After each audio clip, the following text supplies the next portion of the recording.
ആളുകളുടെ ജീവൻ രക്ഷിക്കട്ടെ എന്നുള്ളൊരു ഇതുകൊണ്ടല്ല അപകടം. തീർച്ചയായിട്ടും ആ കാര്യത്തിൽ തർക്കമില്ല. ഞാൻ പറഞ്ഞില്ലേ, ആളുകൾ സൗകര്യമായിട്ട് പൊക്കോട്ടെ. എൻ്റെ സ്ഥലത്തിൻ്റെ അവിടെ വെച്ച് ആക്സിഡന്റ് ഉണ്ടാവേണ്ട കാര്യമില്ലല്ലോ. ആളുകൾക്ക് അതൊരു ഉപകാരമായിക്കോട്ടെ. മരിക്കുമ്പോൾ നമ്മളിതൊന്നും കൊണ്ടുപോകുന്നില്ല. ഇല്ല. പക്ഷെ തച്ചപ്പള്ളി വർഗീസേട്ടൻ ആ സ്ഥലം തരുന്നതോടുകൂടി ഒരു പരിധിവരെ ആ പ്രശ്നങ്ങൾക്ക് പരിഹാരം കഴിയും. കൊടും വളവ് എന്നുള്ളത് നിർത്താൻ കഴിയും. അതിന് പ്രത്യേക നന്ദി വാർഡ് മെമ്പർ എന്നുള്ള നിലയിൽ വർഗീസേട്ടനോട് നമ്മൾ അറിയിക്കുകയാണ്. കാരണം ഒരു പബ്ലിസിറ്റിക്ക് വേണ്ടിയിട്ടല്ല, നാട്ടുകാർക്ക് വേണ്ടിയിട്ടാണ്. അതുകൊണ്ട് മാത്രമാണെന്നാണ് പറയുന്നത്. ഞാൻ പറഞ്ഞില്ല, ഒരുപടി അപകടങ്ങളിൽ പെട്ട മനുഷ്യനാണ്. കിണറിൽ വീണത് കൂടാതെ 3 പ്രാവശ്യം എന്നെ പാമ്പും കടിച്ചു.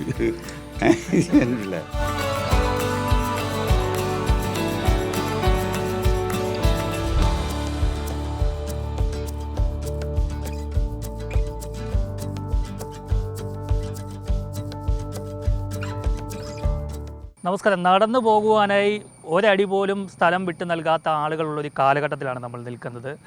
ആ ഒരു കാലഘട്ടത്തിൽ ഇപ്പോൾ റോഡിന് വീതി കൂട്ടാൻ സൗജന്യമായി 1 സെൻറ്റിനടുത്ത്, ലക്ഷങ്ങൾ വില വരുന്ന സ്ഥലത്ത് 1 സെൻറ്റിനടുത്ത് സ്ഥലം സർക്കാരിന് സൗജന്യമായി നൽകിയിരിക്കുകയാണ്. ഈ ചൊവ്വര നെടുവന്നൂർ റോഡിലാണ് ഈ ഒരു സംഭവം. ഇവിടെ എല്ലാവർക്കും അറിയാം, MC റോഡ് വഴിയൊക്കെ പോകുന്ന ആൾക്കാർക്ക് ഷോർട്ട് കട്ടായിട്ട് നമ്മുടെ എയർപോർട്ടിലേക്ക് പോകാനുള്ളൊരു വഴിയാണ് ചൊവ്വര നെടുവന്നൂർ റോഡ്. അതിന് തൊട്ടടുത്ത് ഒരു പാലമുണ്ട്. ആ പാലത്തിൻ്റെ തൊട്ട് മുന്നിലായിട്ടാണ് ഇത്തരത്തിലൊരു അപകടകരമായ വളവുള്ളത്. നിരവധി അപകടങ്ങളാണ് ഇവിടെ നടക്കുന്നത് ദിനംപ്രതി. അതുകൊണ്ട് തന്നെ ഈ റോഡിന് വീതി കൂട്ടുക എന്നുള്ളൊരു ആവശ്യം മാത്രമാണ് ഏക കാര്യമായിട്ട് ഇവിടെയുള്ള ആളുകളൊക്കെ ഉന്നയിച്ചത്. അതിനായിട്ട് പല വഴി നോക്കി നടന്നില്ല. അവസാനം ഈ ഒരു വളവ് നോക്കുവാനായി ഇതിന് തൊട്ടടുത്ത സ്ഥലമുള്ള വർഗീസേട്ടനോടും അവരുടെ മക്കളോടും സംസാരിക്കുകയായിരുന്നു. പിന്നീട് അവർ സൗജന്യമായി ഈ സ്ഥലം വിട്ടു നൽകാമെന്ന് പറഞ്ഞിരിക്കുകയാണ്. എന്തുകൊണ്ടാണ് ഈ ഒരു കാലഘട്ടത്തിൽ സൗജന്യമായി ഈ സ്ഥലം നൽകിയത്? നമുക്ക് വർഗീസേട്ടനോടും മകനോടും ചോദിക്കാം. ഈ ഒരുപാട് പ്രായം ചെന്ന ആൾക്കാരൊക്കെ ഇങ്ങനെ ഭൂമിയൊക്കെ വിട്ടുകൊടുക്കുക എന്ന് പറഞ്ഞാൽ ഭയങ്കര ബുദ്ധിമുട്ടുള്ള കാര്യമാണ്. നമ്മൾ പല വഴി പ്രശ്നങ്ങളും കണ്ടതാണ്. അവിടെയൊക്കെ ഒരിത്തിരി ഒരടി വഴിയൊക്കെ വിട്ടുകൊടുക്കാൻ തന്നെ വലിയ വാശിയാണ്. അവരത് കൊടുക്കില്ല. ഈ കഴിഞ്ഞ ഏതാനും മാസങ്ങൾക്ക് മുമ്പ് നമ്മളൊരു വാർത്ത അങ്ങനെ ചെയ്തതാണ്. വർഗീസേട്ടാ, ഈ ഭൂമി വിട്ടുകൊടുക്കാനൊരു കാരണം എന്താ? കാരണം എൻ്റെ ആളുകൾ, ഞാൻ പറഞ്ഞില്ലേ, ആളുകൾ സൗകര്യമായിട്ട് പൊക്കോട്ടെ. എൻ്റെ സ്ഥലത്തിൻ്റെ അവിടെ വെച്ച് ആക്സിഡന്റ് ഉണ്ടാവേണ്ട കാര്യമില്ലല്ലോ. ആളുകൾക്ക് അതൊരു ഉപകാരമായിക്കോട്ടെ. ദൈവം എനിക്ക് അങ്ങനൊരു വഴി തന്നു. ഞാൻ പറഞ്ഞില്ല, ഒരുപടി അപകടങ്ങളിൽ പെട്ട മനുഷ്യനാണ്. കിണറിൽ വീണത് കൂടാതെ 3 പ്രാവശ്യം എന്നെ പാമ്പും കടിച്ചു. മനസ്സിലായി. അങ്ങനെയൊക്കെയുള്ള ഇതൊക്കെ ഉണ്ടായിരുന്നു. പക്ഷേ ദൈവം എനിക്ക് അങ്ങനെ ഒരു ആയുസ് തരുമ്പോൾ ഞാനതനുസരിച്ച് സന്മനസ് കാണിച്ചു എന്നുള്ളത് കവിഞ്ഞ് വേറെ അതിനകത്ത് മാലിന്യം ഒന്നും പറയാനില്ല. കാരണം അത് നമ്മുടെ ചുമതലയാണ്, കടമയാണ്. ആളുകൾക്ക് ഒരു സഹായം ചെയ്തു കൊടുക്കുക. ഇന്നത്തെ കാലത്ത് ഒരടി മണ്ണ് പോലും ആരും വെറുതെ കൊടുക്കില്ല. അതൊക്കെ ശരിയാണ്. അത് ശരിയാണ്. അതിപ്പോൾ പലരും പല സ്വഭാവക്കാരാണല്ലോ. നമ്മളങ്ങനെയല്ല.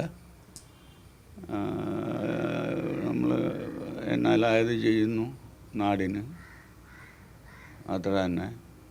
ഇത് ചൊവ്വര പരമേശ്വരൻ്റെ നാടാണ്. ചൊവ്വര പരമേശ്വരന് വേണ്ടിയിട്ട് ഒരു സ്മാരകം പോലും പണിയാനായിട്ട് ഇവിടെ ചൊവ്വര തച്ചപ്പള്ളി കവല എന്ന് പറഞ്ഞിട്ടൊരു സ്ഥലമാണ്. അവിടെയാണ് ചൊവ്വര പരമേശ്വരൻ്റെ വീട്. ഒരു സ്മാരകം പണിയാൻ ഒരാളുണ്ടായിട്ടില്ല. നെഹ്റു ഇവിടെ വന്നാൽ നെഹ്റുവിൻ്റെ പ്രസംഗം ട്രാൻസ്ലേറ്റ് ചെയ്യുന്നത് ചൊവ്വര പരമേശ്വരനാണ്. അപ്പോൾ അതൊന്നും പറഞ്ഞിട്ട് കാര്യമില്ല. ആളുകൾ അങ്ങനെയൊക്കെയാണ്. ഇപ്പോൾ ഇതൊക്കെ ചെയ്യുന്നു. ഇതൊക്കെ റെക്കോർഡായിട്ട് വരുമോ? കാരണം എന്താണ്, നമ്മൾ വർഗീസേട്ടൻ നേരത്തെ പറഞ്ഞ പോലെ തന്നെ ഇത് ആരും അറിയണ്ട, അങ്ങനെ വാർത്തയൊന്നും കൊടുക്കണ്ട എന്നുള്ളൊരു തീരുമാനം വരുന്നത്. കാരണം ഇത് പബ്ലിസിറ്റിക്ക് വേണ്ടിയിട്ടല്ല, നാട്ടുകാർക്ക് വേണ്ടിയിട്ടാണ്. അതുകൊണ്ട് മാത്രമാണെന്നാണ് പറഞ്ഞത്. അതാണിപ്പം അദ്ദേഹം അങ്ങനെ പറഞ്ഞത് തന്നെ. ഇത് ആളുകളുടെ ജീവൻ രക്ഷിക്കട്ടെ എന്നുള്ളൊരു ഇതുകൊണ്ടല്ല അപകടം. തീർച്ചയായിട്ടും ആ കാര്യത്തിൽ തർക്കമില്ല. മരിക്കുമ്പോൾ നമ്മളിതൊന്നും കൊണ്ടുപോകുന്നില്ല. ഇല്ല. ഒരു തരി മണ്ണ് പോലും കൊണ്ടുപോയില്ലേ. എൻ്റെ കുഴിയിലേക്ക് എൻ്റെ ബന്ധുക്കളും അല്ലെങ്കിൽ ആ കൂടിയേക്കുന്ന ആൾക്കാരും ഇപ്പം മണ്ണിടണില്ല, പൂക്കളാണ് ഇടണേ എന്ന് മാത്രം. മണ്ണാവുന്നു ഞാൻ. നമ്മൾ ഈ കെട്ടിപ്പിടിച്ച് വെച്ചേക്കുന്നൊന്നും നമ്മൾ കൊണ്ടുപോകില്ല. കൊണ്ടുപോകാൻ സാധിക്കില്ലല്ലോ. അപ്പോൾ വിട്ടുകൊടുക്കുന്നതുകൊണ്ട് എന്താ കുഴപ്പമില്ലേ? അതെ. വർഗീസേട്ടൻ്റെ മകൻ ടോമി ചേട്ടനുണ്ട്. ചേട്ടാ, ഇങ്ങനെ ആവശ്യം ജനകീയ സമിതി അറിയിക്കുകയായിരുന്നു? എൻ്റെ അടുത്ത് നമ്മുടെ ആളുകൾ, നമ്മൾ വളരെ അടുപ്പമുള്ള ആളുകളാണ് ഇതിൽ യാത്ര ചെയ്യണവരും. അപ്പോൾ അവർ നമ്മുടെ അടുത്ത് ഇങ്ങനെ റിക്വസ്റ്റ് പറഞ്ഞു, ഇങ്ങനെ ഒരു സ്ഥലത്തിൻ്റെ പ്രപ്പോസൽ പറഞ്ഞു. അപ്പോൾ നമുക്ക് ചെയ്യാവുന്ന ഒരു കാര്യം ഇതാണ്, ഇങ്ങനെ ഒരു ചെറിയൊരു പോർഷൻ നമുക്ക് വിട്ടുതരാം, വേറെ ഡിമാൻഡ്സ് ഒന്നും ഇല്ല എന്ന് പറഞ്ഞു. അതിനവർ വില്ലിങ്ങായി.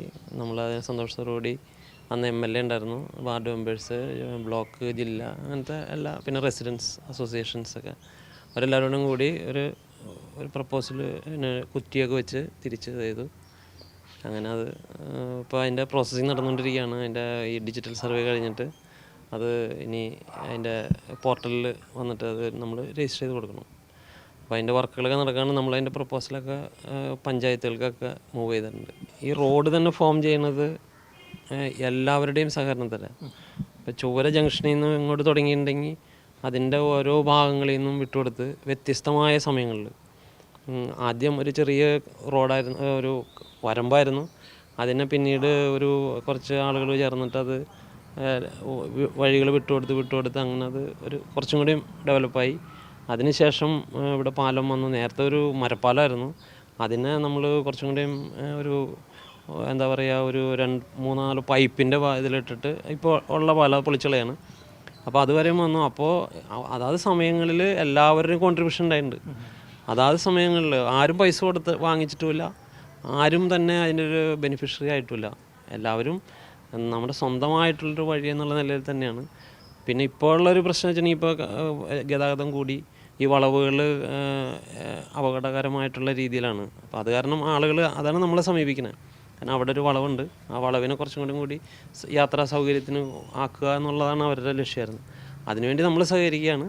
അപ്പോൾ എൻ്റെ അനിയന് പ്രപ്പോസൽ ചെയ്തേക്കുന്ന ഒരു പ്രോപ്പർട്ടിയാണ്. അപ്പോൾ അവൻ്റെ അടുത്ത് ചോദിച്ചപ്പോൾ അവൻ പറഞ്ഞു എത്രയും വേഗം അത് ചെയ്യുക എന്ന് പറഞ്ഞു. അങ്ങനെ ഞങ്ങൾക്ക് ധൈര്യം തന്നു. അവൻ്റെ പേര് ഷിബു എന്നാണ്. അവൻ വിദേശത്താണ് ജോലി ചെയ്യുന്നത്. അപ്പോൾ ആളുടെ പ്രപ്പോസലാണ്, ആളുടെ സ്ഥലമാണ്. പക്ഷെ ഞങ്ങളെല്ലാവരും അതിൻ്റെ ഇതിലങ്ങനെ ഞങ്ങളൊരു കൈകാര്യം ചെയ്യണമെന്ന് മാത്രമേ ഉള്ളൂ. പക്ഷെ അവന് വളരെ സന്തോഷമാണത്. അപ്പോൾ അവനും കൂടെയും അതിൻ്റെ ഒരു ഭാഗമാണ്. ഞങ്ങൾ മാത്രമല്ല, അവനും കൂടെയും ഭാഗമാണ്. അപ്പോൾ ഞങ്ങൾക്ക് വളരെ സന്തോഷമുള്ള കാര്യത്തിൽ. ചൊവ്വര നെടുവന്നൂർ റോഡ് ഒരു പ്രധാനപ്പെട്ട വേ ആണ്, എയർപോർട്ടിലേക്കുള്ളൊരു വഴിയാണ്. അത് 2 പഞ്ചായത്തുകൾ കൂടി ചേരുന്ന ഒരു വഴി കൂടിയാണ്. അവിടെ ഒരു പാലം ഉണ്ടായിരുന്നു. ആ പാലം വളരെ ചുരുങ്ങി നിൽക്കുന്ന ഒരു പാലമായിരുന്നു. ആ പാലം ജനപ്രതിനിധികളുടെ സമ്മർദ്ദമൊക്കെ മൂലം എയർപോർട്ട് പണിയാൻ തീരുമാനിച്ചു. ആ പണി തീർന്നാലും നമ്മുടെ ബാക്കിയുള്ള പ്രശ്നങ്ങൾ അവസാനിക്കുന്നില്ല. വീണ്ടും കുപ്പിക്കഴുത്ത് പോലെ നിൽക്കുന്ന പാസേജ് വഴികളാണ് പിന്നുള്ളത്. ആ വഴി വളവ് തിരിവ് നിർത്താൻ വേണ്ടിയിട്ട് ഒരു തൊട്ടടുത്തുള്ള വ്യക്തിയെ നമ്മൾ സമീപിച്ചു. തച്ചപ്പള്ളി വർഗീസ് എന്ന് പറഞ്ഞ ചേട്ടൻ അതിനെ വളരെ സന്തോഷത്തോടെ സ്വീകരിച്ചു. അത് തരാൻ സമ്മതിച്ചു. അങ്ങനെ അത് തന്നാലും വഴിയുടെ ചെറിയ വളവ് നിർത്താമെന്നല്ലാതെ നേരെ പാലത്തിൻ്റെ ഒരു വളവ് നിർത്താൻ ഇപ്പോഴും കഴിഞ്ഞിട്ടില്ല. എയർപോർട്ട് എടുത്തേണ അലൈൻമെൻറ്റ് തീരെ, അതായത് ഒരുമിച്ച് നമ്മുടെ പ്രശ്നങ്ങൾ മുഴുവൻ പരിഹരിക്കാവുന്ന രീതിയിലല്ല പാലം ഇപ്പോഴും നിർമ്മാണം എന്നാണ് എനിക്കറിയാൻ കഴിഞ്ഞത്.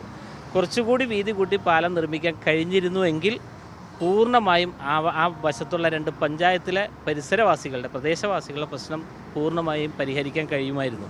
പക്ഷെ എന്നാലും എയർപോർട്ട് ഇതിന് തുനിഞ്ഞത് തന്നെ വളരെ സന്തോഷം. ഈ പാലം, ഇടുങ്ങിയ പാലം ഒന്ന് വലുതായി വീതി കൂട്ടാൻ അവർ നടത്തിയ ശ്രമത്തിൽ, ജനങ്ങളുടെ ശ്രമത്തിൽ എയർപോർട്ട് പങ്കാളിയായി. അതിനെങ്കിലും ഞങ്ങൾ എയർപോർട്ടിനോട് നന്ദി പറയുകയാണ്, സിയാലിനോട് നന്ദി പറയുകയാണ്. ഏതായാലും ഇപ്പോൾ പാലം പണി തുടങ്ങിയ താൽക്കാലിക പാലം പണി പൂർത്തിയായെങ്കിലും പാലം പണി ഇതുവരെയിട്ട് ആരംഭിക്കാൻ കഴിഞ്ഞിട്ടില്ല. അതിന് ചില തടസ്സങ്ങളുണ്ട്. തടസ്സം നീക്കാൻ നമ്മുടെ ഗ്രാമപഞ്ചായത്ത് എന്നുള്ള നിലയിൽ, മെമ്പർ എന്നുള്ള നിലയിൽ പഞ്ചായത്ത് ഒരുപാട് ശ്രമിച്ചുകൊണ്ടിരിക്കുകയാണ്. അവിടെ നിലവിലുള്ള പ്രശ്നം വാട്ടർ അതോറിറ്റി പൈപ്പ് ലൈൻ അതിൽ പോകുന്നുണ്ട്. ആ പൈപ്പ് ലൈൻ മാറ്റി സ്ഥാപിച്ചാലേ നമുക്ക് വർക്ക് പാലത്തിൻ്റെ വർക്ക് സ്റ്റാർട്ട് ചെയ്യാൻ പറ്റുള്ളൂ. പൈപ്പ് ലൈൻ മാറ്റി സ്ഥാപിക്കാൻ വേണ്ടിയിട്ട് പഞ്ചായത്ത് കമ്മിറ്റി റെസൊല്യൂഷൻ പാസ്സാക്കി കരിയാടുള്ള വാട്ടർ അതോറിറ്റി സെക്ഷൻ ഓഫീസിലേക്ക് അയച്ചിട്ടുണ്ട്. അടുത്തത് പാലം പണി കഴിഞ്ഞാലും വീതി കൂട്ടി റോഡ് വേണം. അതിന് റോഡിൻ്റെ സൈഡിൽ 2-3 ഇലക്ട്രിക് പോസ്റ്റുകൾ നിൽപ്പുണ്ടായിരുന്നു. അപ്പോൾ ഇലക്ട്രിക് പോസ്റ്റും മാറ്റാൻ വേണ്ടി KSEBക്ക് റെസൊല്യൂഷൻ പാസ്സാക്കി പഞ്ചായത്ത് കമ്മിറ്റി അതും ചെയ്തു കഴിഞ്ഞു. പാലം പണി കഴിഞ്ഞതിന് ശേഷമുള്ള തടസ്സങ്ങളൊക്കെ നമ്മൾ മുൻകൂട്ടി മാറ്റാൻ നമ്മൾ ശ്രമിച്ചുകൊണ്ടിരിക്കുകയാണ്. പക്ഷെ എന്നാലും പാലം പണി ഇതുവരെയായിട്ട് സ്റ്റാർട്ട് ചെയ്യാൻ കഴിഞ്ഞിട്ടില്ല. ഒരുപാട് അപകടം നടക്കുന്ന സ്ഥലമാണോ ആ വളവ്? ഇതുവരെയും പല അപകടങ്ങളും സംഭവിച്ചിട്ടുണ്ട്. വളവാണ് പ്രശ്നം. ആ വളവിൽ ഒരു സൈഡിൽ നിന്ന് വന്ന വാഹനം, ആളുകൾ വന്നാലും വാഹനം വന്നാലും മറു സൈഡിൽ നിന്ന് ഒരാളെയും കാണാൻ കഴിയില്ല. പക്ഷേ തച്ചപ്പള്ളി വർഗീസേട്ടൻ ആ സ്ഥലം തരുന്നതോടുകൂടി ഒരു പരിധിവരെ ആ പ്രശ്നങ്ങൾക്ക് പരിഹാരം കഴിയും. കൊടും വളവ് എന്നുള്ളത് നിർത്താൻ കഴിയും. അതിന് പ്രത്യേകം നന്ദി വാർഡ് മെമ്പർ എന്നുള്ള നിലയിൽ വർഗീസേട്ടനോട് നമ്മൾ അറിയിക്കുകയാണ്. ഈ ഒരു കാലഘട്ടത്തിൽ സൗജന്യമായിട്ട് ആരും ഒരടി മണ്ണ് പോലും കൊടുക്കാറില്ല. ഈ സമയത്ത് ഒരാളും തരാറില്ല. പക്ഷേ അത് MLAയുടെയും ജില്ലാ പഞ്ചായത്ത് സ്റ്റാൻഡിംഗ് കമ്മിറ്റി ചെയർമാൻ്റെയും ഞങ്ങളുടെ ഇടയ്ക്ക് നിർബന്ധത്തിന് ആ ഒരു പെട്ടെന്ന് തീരുമാനമെടുത്തതാണ് വർഗീസേട്ടൻ. ഈ സമയത്ത് അവരെയൊക്കെ എന്തോരം അപ്രീഷിയേറ്റ് ചെയ്യാലും മതിയാവില്ല. കാരണം അദ്ദേഹം കാണിച്ച ഒരു നല്ല മനസ്സ്, അതിന് പ്രത്യേകം നന്ദി പറയുകയാണ്. അപ്പം എന്തായാലും ഇങ്ങനൊരു വാർത്ത ചെയ്യാൻ കാരണം ഈ ഒരു കാലഘട്ടത്തിൽ ആരും ഒരു തരി മണ്ണ് പോലും വെറുതെ കൊടുക്കാൻ തയ്യാറല്ല. നമ്മൾ നേരത്തെ വാർത്ത റിപ്പോർട്ട് ചെയ്തിട്ടാണ് ഒരു കുടുംബത്തിലെ കുട്ടികൾ, അവർക്ക് നടന്നു പോകാൻ പോലും ഒരു വീട്ടുകാർ സമ്മതിക്കുന്നില്ല. അവിടെ ഒരു വഴിയുണ്ടായിരുന്നത് അത് അവരുടേതാണ് എന്ന് പറഞ്ഞുകൊണ്ട് അത് കെട്ടിയടച്ചു. കോടതിയിൽ നിന്ന് അനുകൂല ഉത്തരവൊക്കെ വാങ്ങി അവർക്ക് നടക്കാൻ പോലും പറ്റുന്നില്ല. അപ്പോൾ ഈ ഒരു സാഹചര്യത്തിൽ ഇത്രയും സ്ഥലം കൊടുത്ത് അത് സൗജന്യമായി കൊടുത്തത് തന്നെ വലിയ കാര്യമാണ്. എന്തായാലും ഈ കുടുംബത്തിന് എല്ലാവിധ ആശംസകളും. കൊച്ചിയിൽ നിന്നും DK ദിലീപിനോടൊപ്പം R. പിയൂഷ്, മറുനാടൻ മലയാളി.